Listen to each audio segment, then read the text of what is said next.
Stay tuned for Nero Wolfe, transcribed in 30 seconds. Tomorrow, you're invited to a 1-hour concert by the renowned NBC Symphony. The orchestra will be under the direction of Bruno Walter for tomorrow's performance, and celebrated violinist Joseph Szigeti will be featured soloist.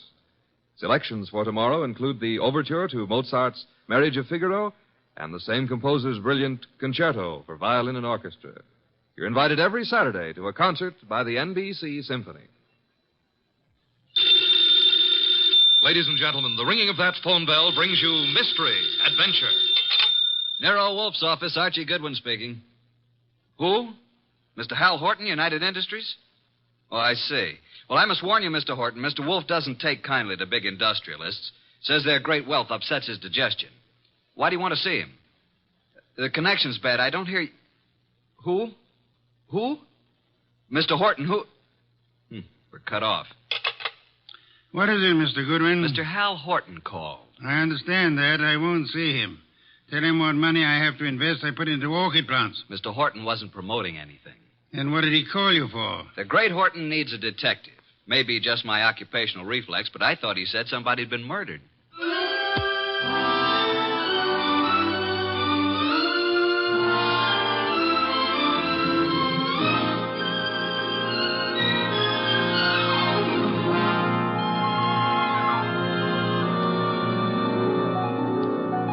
Ladies and gentlemen, it's that genius who is the bulkiest, balkiest, most ponderous, and most brilliant detective in the world.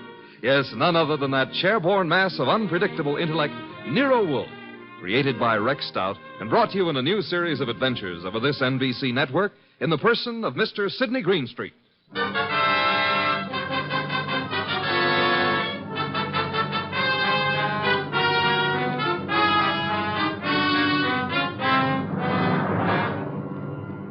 It turned out that what Horton had said had been murder, which became celebrated in the case of the malevolent medic. But its solution wasn't a simple matter of following up his accusation. It had false clues mixed all through it like raisins in a pudding. The man we came to know as the malevolent medic was young Dr. Benjamin Sloan. The case began on the sunny afternoon when Grace Banks, his nurse, came into his private office. Waiting room's finally empty, I take it? Well, there's one more patient, darling. I'm sorry, doctor. Mrs. Horton's here for another of the thiamine chloride shots you ordered for. I said you could give her those, Grace. She doesn't have to wait to see me. Oh, she's hung up her mink coat, parked her orchid and her alligator bag, and filled up all the ashtrays with lipstick cigarette stubs. Mrs. Horton prefers to wait for you. She seems very upset. I hoped she'd get hold of herself. Mrs. Hal Horton with all that money. Whatever gives her such jitters? Darling, if I ever get in that condition after we're married, please shoot me. I've advised her to go to a specialist. Hers isn't a true medical case. Well, I'll do what I can. Get a needle ready, will you, Grace, and show Mrs. Horton in. Yes, darling. I mean, doctor. Mrs. Horton, will you step in now?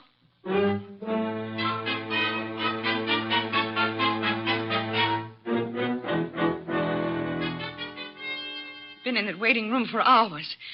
Ben, I wrote you every day this week. Why didn't you answer me? You say your health hasn't improved, Leslie. I'm worse. Much worse. Still chain smoking, drinking, and the sleeping pills? I have to take something. I can't walk the floor all night, can I? Thinking. Why are you so unhappy, Leslie? You have what you always said you wanted. Money, clothes, excitement. You have the right to say that. But don't. Please don't. I'm only pointing out facts you should face. I told you from the beginning you need a nerve specialist. I need you. Nobody else can help me at all. Leslie, you went over this the last time you were here, and in all those letters you've been sending. Now, let's cross it off for good, shall we? Don't talk like that. You don't mean I'm it. no longer a lovesick dope, and you're the wife of one of the biggest industrialists in the country. Yes, Hal Horton. I despise him. He thinks his money makes him God. He thinks he can buy anything that he bought me. He made me think I was getting the world with a fence around it. Everything I want is on the other side of that fence. You don't know what you do want. I want us the way we used to be, happy in love together. Leslie, please be quiet. Why? Miss Banks is in the laboratory. She can hear you. What of it? I'm not ashamed. I'll tell her. I'll tell everybody. Imagine Hal's face when he finds out I'm leaving him, that I'm coming back to you. He already knows about you. I told him you were in love with me, that you're jealous. He doesn't like it. Leslie, you're raving. Now stop it. You always said I was the most attractive woman in the world. You made your choice. Now get this into your head. I'm really in love now. In a few weeks, I'm going to be married. Now, I'll get your medicine. So it's really true. You are going to be married. Yes. I'd heard it, but I didn't believe it. Going to marry a nurse. All my friends have known and been laughing at me. Please, now that's enough. I made a plan, a wonderful, beautiful plan about us. Ben, you love me. Ben, say you love me. Mrs. Horton, that is all over.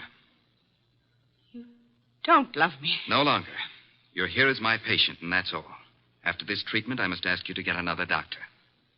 A wonderful, beautiful plan for us. And now she threatens to step in and spoil it. Well, maybe I'll spoil a few plans. How would you like that? Threats will accomplish nothing. I can ruin things for you, Ben. All those fancy ideas of yours about having a fine practice, being a great doctor. Do you want to give those up?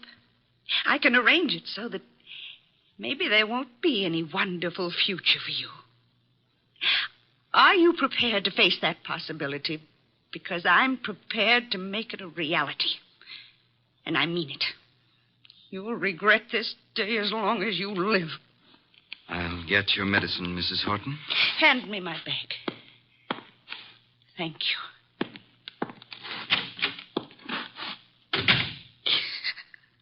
Oh, I hate you, Ben.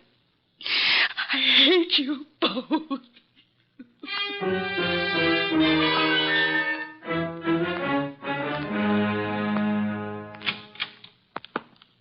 Sorry to have kept you waiting, Mrs. Horton. Miss Banks had to do a repair job before she could use the sterilizer. Alcohol, Miss Banks? Yes, Dr. Sloan. Now, Mrs. Horton, may I help? Thanks. So nice of you. There. Right side for the hypo this time, isn't it? Just touch with this cotton. Ready now, Doctor. Oh, What's the matter, Mrs. Horton? I'm just cold. Alcohol. After this, I advise you to go home and rest. These massive doses are a little painful, but they give results. There. That's all. Just relax here, and you can leave in 10 minutes. Come, Miss Banks. I want to talk to you.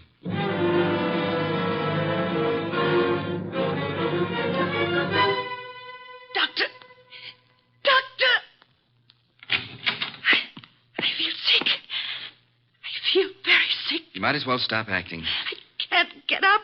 My feet. Ben, look at her. Something's happened. Hysteria. No, her face. Oh, Ben, she's falling. Mrs. Horton, hold on to me. I've got you. Hold her up. Leslie, what is it? Pain. Terrible pain. Where? What from? Sick everywhere. Pain. Everything's pain.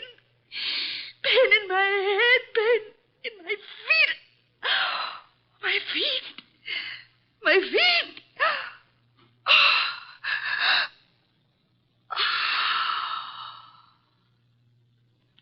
Doctor, she's dead. Yes, Grace.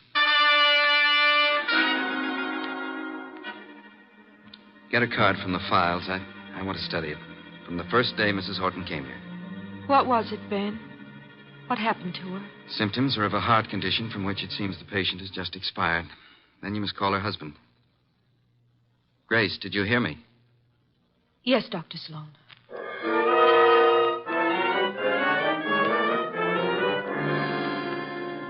While I discourage your visit here, Mr. Horton, I do have a sort of curiosity about the operation of so-called big business. Maybe offer you a glass of beer and hear an explanation of the rise and fall of this morning's stock market. You don't think I've come here socially? I wish to engage your services for... Not available. You're a detective, aren't you? Specializing in cases that interest me. Sherry, Mr. Horton? I don't need it, thank you. But Mr. Wolf says he specializes in cases that I've interest... just got here. I haven't told my story. I don't believe you even know who I am. Oh, yes, we do. We do indeed. A millionaire. Did I offend you by speaking of a fee? No, on the contrary.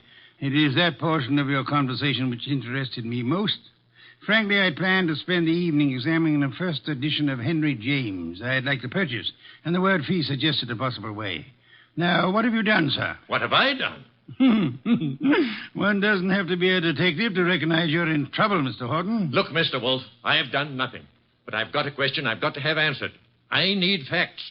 They tell me you're the man who can give them to me. If Nero Wolf can't get them for you, they're not facts, they're fancies, Mr. Horton. Well, my story's involved. But the gist of it is your beautiful wife, a former model, died last week. The death certificate indicated a heart attack. You suggest she was murdered. How did you know? Never mind how I came to my conclusions. How did you come to yours? Leslie had been going to a Dr. Benjamin Sloan. She said he was a specialist. Some friend had recommended. She'd been upset. He was giving her vitamin B shots, she told me. You doubt that was true? Dr. Sloan informed me, after she died in his office, there'd been a heart condition from the beginning. Well, I don't believe it. Leslie was a very emotional girl. She'd have been quite frightened of a heart ailment. She'd have told me about it. Maybe she didn't comprehend its seriousness. Dr. Sloan did. Why didn't he get in touch with me at once about it? Then, when I went to clear up Leslie's room, I discovered something. Leslie didn't go to Sloan through a friend. She'd known him when she was a model and he was a hospital intern. She'd kept letters he'd written to her then. Love letters. Indeed. Well, doesn't that give you an idea, Mr. Wolf? Sloan lost Leslie to me. No man who'd been in love with Leslie would ever get over it. Would a man be jealous enough, kill a woman he loved, rather than have her belong to another man? An interesting theory, Mr. Horton, one frequently advanced in fiction. Shall we investigate and see how it works out in fact? You'll take the case, then. The intricacies of the feminine nature are challenging if you do not have to come in contact with the creatures. The practical research in such matters I leave to Mr. Goodwin here. It is a field in which he specializes. But it's you I want. Our method of operation is not under your control, Mr. Horton. If you'll be so kind, Archie, get a first-hand report of Dr. Benjamin Sloan and the women in his life.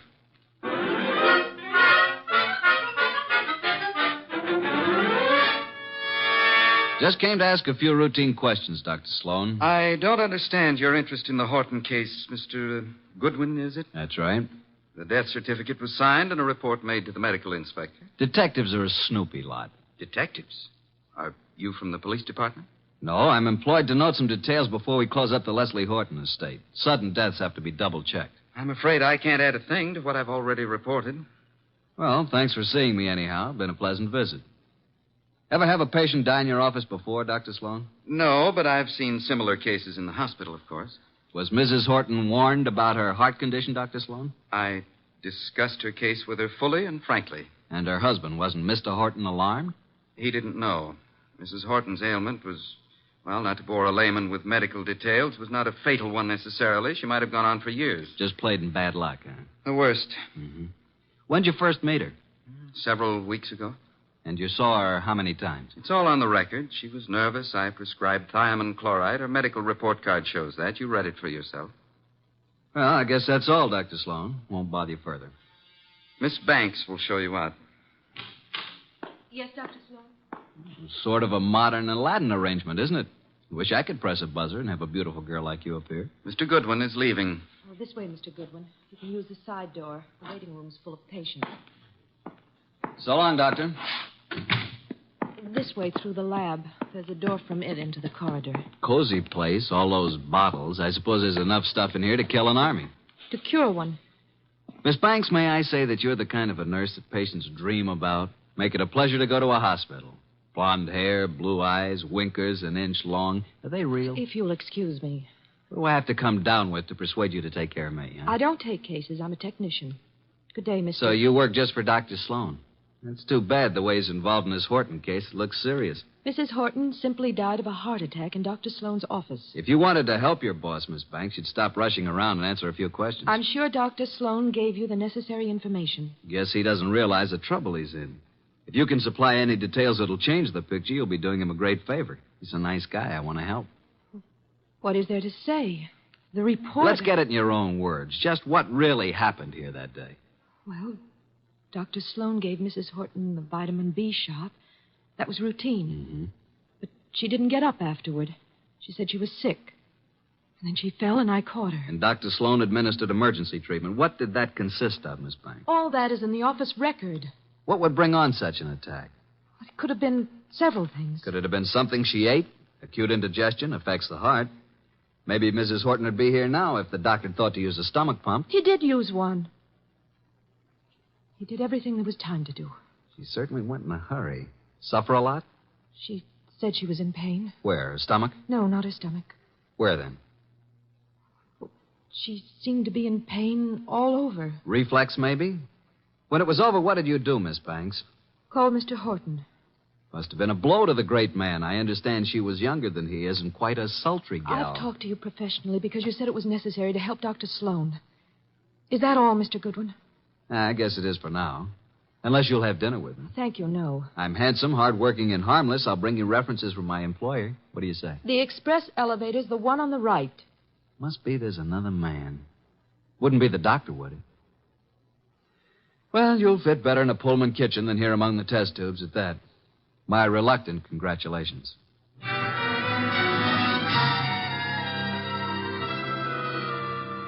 Verdict, Archie? Innocent as lambs, both Sloan and the nurse. Evidence to prove it? My unfailing sensibilities, not the murderer type.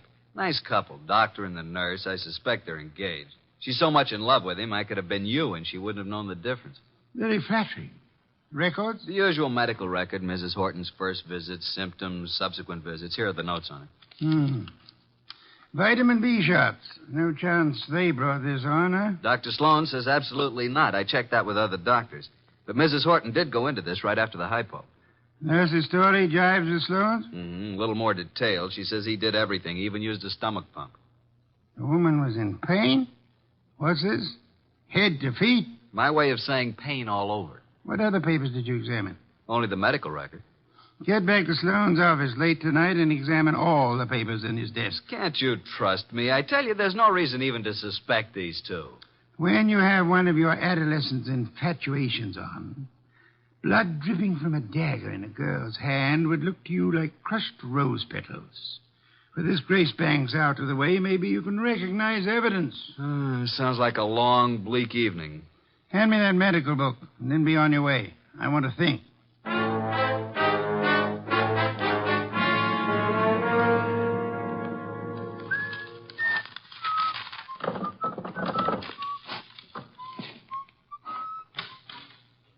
Well, good evening, Mr. Goodwin. Oh, good evening, Dr. Sloan. This is a surprise to us both. I didn't anticipate that you'd be keeping office hours after midnight. What are you doing in my office at 2 o'clock in the morning, Mr. Goodwin? Reading your mail and having a ghoulish time surrounded by all these shiny instruments of yours. You've been rifling my desk. I wouldn't do that if I were you. I've put things back very neatly, even the letters from this little secret compartment, which isn't secret at all to anybody who knows about desks.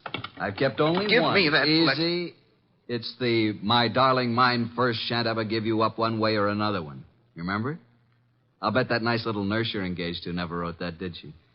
What do you intend to do with it? Mark it Exhibit A in the Horton murder case. Maybe you'd like to come with me and explain it to Nero Wolfe. Very moving, very flattering, very interesting if you like women, but also very incriminating, Dr. Sloan. What does it prove? A silly woman with a nervous breakdown imagined she was infatuated with me. A woman who is now dead, you must remember, under, shall we say, unusual circumstances.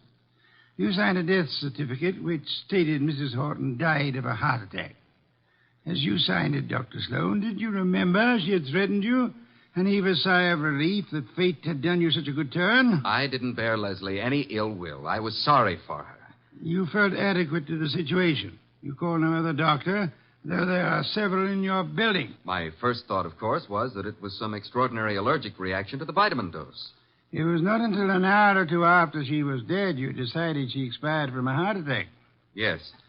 How did you explain the pain? I reported no pain. Miss Banks said Mrs. Horton had pain from her head to her feet. Grace said that? Well, not in those words, but that was the general Dr. Sloan, why did you use a stomach pump on a heart case? Why, I told you I tried everything. Sometimes an acute digestive disturbance. I suggest you did it because to you, as to any qualified physician, the pain in the feet suggested poisoning, a particular kind of poison, an inorganic poison. There wasn't any in her stomach. You maintain that? Archie, get the medical examiner on the phone. Tell him the body of Miss Hal Horton must be examined for any evidence of poisoning. I know you think Mrs. Horton was murdered, but it's impossible. There'd been no one near her. Miss Banks? Miss Banks couldn't have done it. She was working with me constantly. That's what I thought you'd say, Dr. Sloan.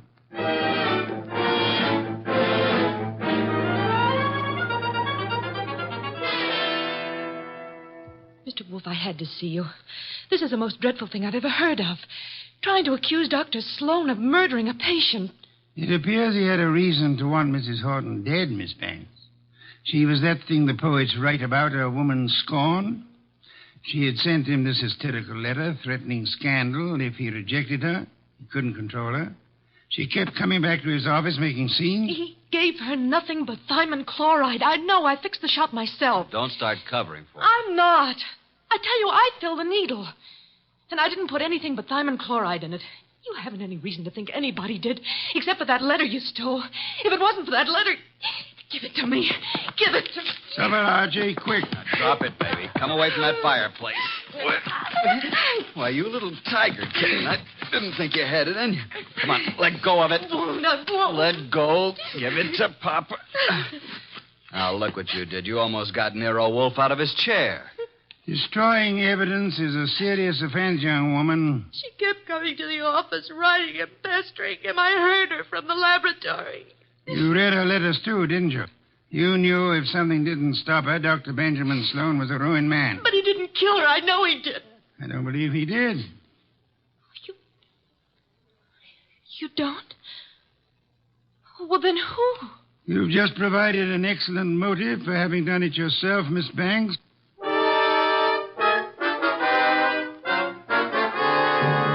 Pears and white wine. Cold, luscious, exotic. Excellent, Fritz, excellent. Best thing that's happened today. I don't like this Sloan case. If you ask me, I think that Horton Dane got what was coming to her. Those are not the words of abstract justice, nor the phrases of a gentleman of culture. A good detective never plays favorites. Good night's rest, and you will find your attitude more normal by morning. You expect to have this case solved by morning? It's solved now. Thanks to the expedition I sent you on this afternoon. The arrests can wait. No one will escape. I feel like a murderer myself. If I hadn't wormed it out of Grace about the Horton woman complaining of pain, and if you hadn't jumped at the word feet... That, Archie, my dear fellow, is the purpose for which you exist, to discover pertinent facts. Have we quite finished? Coffee in the study, then. Here's the door. I'll go. Mr. Wolf in? He isn't seeing anyone this evening, Mr. Horton. Well, he's seeing me. Archie, if that's Mr. Horton, I'll see him. You'd better. Sorry you found Mr. Goodwin so impossible, Mr. Horton. He came to pay you a call this afternoon. I sent him, but he didn't find you in, did you, Archie? No, but I made myself at home. I knew anything that would help to solve this case you'd want us to have. What do you mean? You were in my house? What did you take? Nothing of monetary value, I assure you, that will not be returned in due course. But before I announce the solution of a case, I like to have all my little props in place. I appreciate a well-rounded performance. Mr. Wolf, I've had enough of this foolishness, this delay.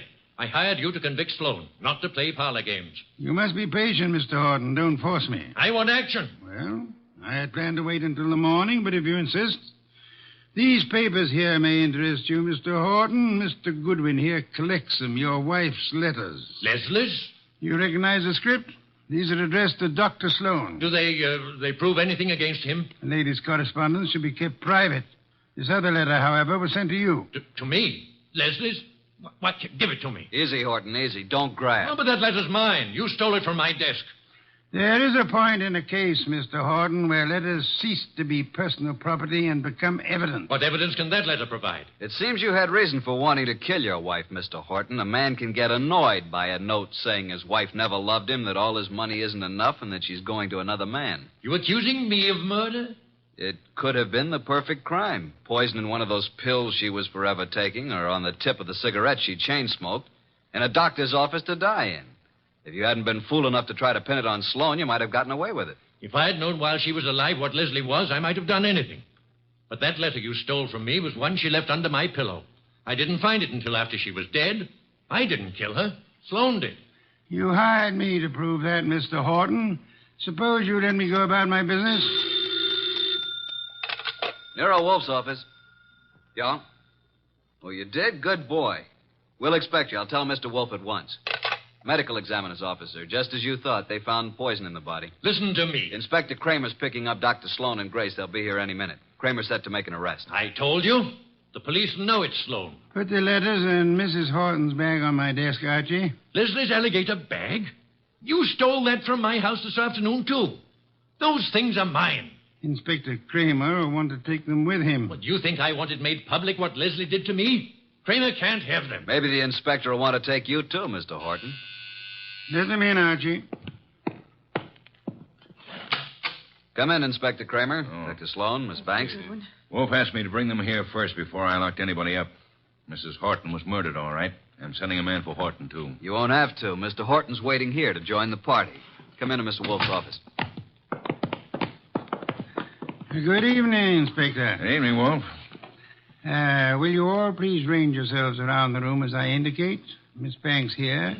Dr. Sloan, Mr. Horton. Archie, you stand between the two men, if you please. Mr. Wolf, this is a dreadful mistake. I swear the doctor didn't... Stop thinking about the doctor. What about you? If you're accusing Miss Banks, I might as well tell Hold you it, now. Dr. Sloan. From here on, anything you say will be held against you. That's what I want. Let Grace go home, and Well, I'll... for heaven's sake, why don't you arrest the man? Isn't it obvious he's guilty? You and your trumped-up charges against me. I'll do the talking now, Mr. Horton. Mrs. Horton died from a certain inorganic poisoning.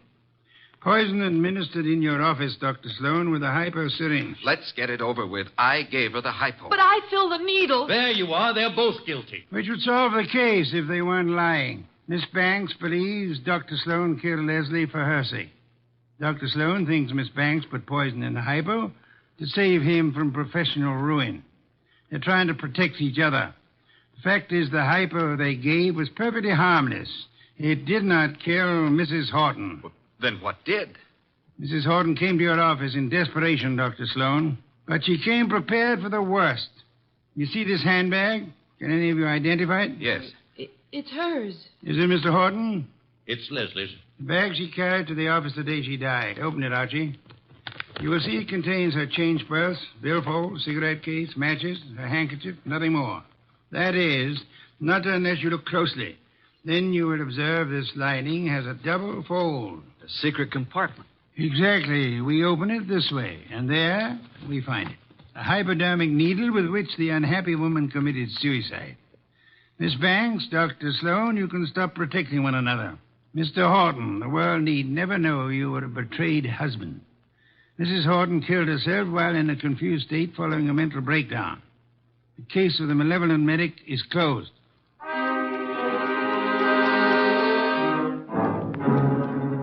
How did you ever get the hunch about the handbag, Mr. Wolf? I know nothing about women, but on my occasional trips abroad, I have been forced to observe their handbags. Monstrosities. They hold anything and everything. Now that our guests have gone, Fritz is bringing coffee to the study. Would you like some beer? I believe I would. Somehow I feel I've earned it. Here you are. Poor fellow, I'm very sorry for you. How so? This is one case in which there is no falsely accused, unattached young lady for you to squire about. Well, here's to your better luck next time.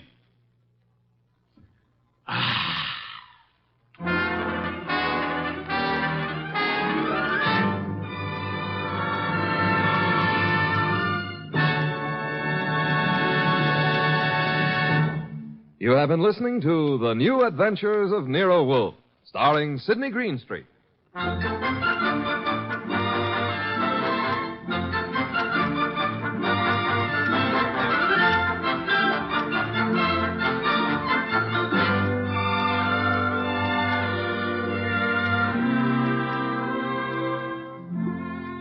Tonight's transcribed story by Ruth Adams Knight was based on the characters created by Rex Stout. This is an Edwin Fadiman program, produced and directed by J. Donald Wilson. In the cast were Harry Bartell as Archie Goodwin, and Gene Bates, Vic Perrin, Bruce Payne, Bill Johnstone, and Mary Lansing. Next week at this same time, Nero Wolfe and Archie will bring you The Case of the Hasty Will. Don Stanley speaking.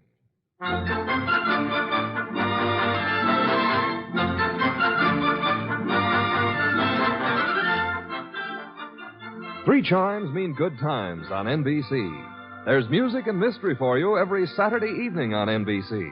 For music, tomorrow, your hit parade brings you the top tunes of the land with Snooky Lanson, Eileen Wilson, and Raymond Scott's orchestra. And for mystery, Herbert Marshall stars as the Man Called X, a man in search of adventure who travels wherever there is intrigue, danger, and romance. More good mystery at Sam Spade next on NBC.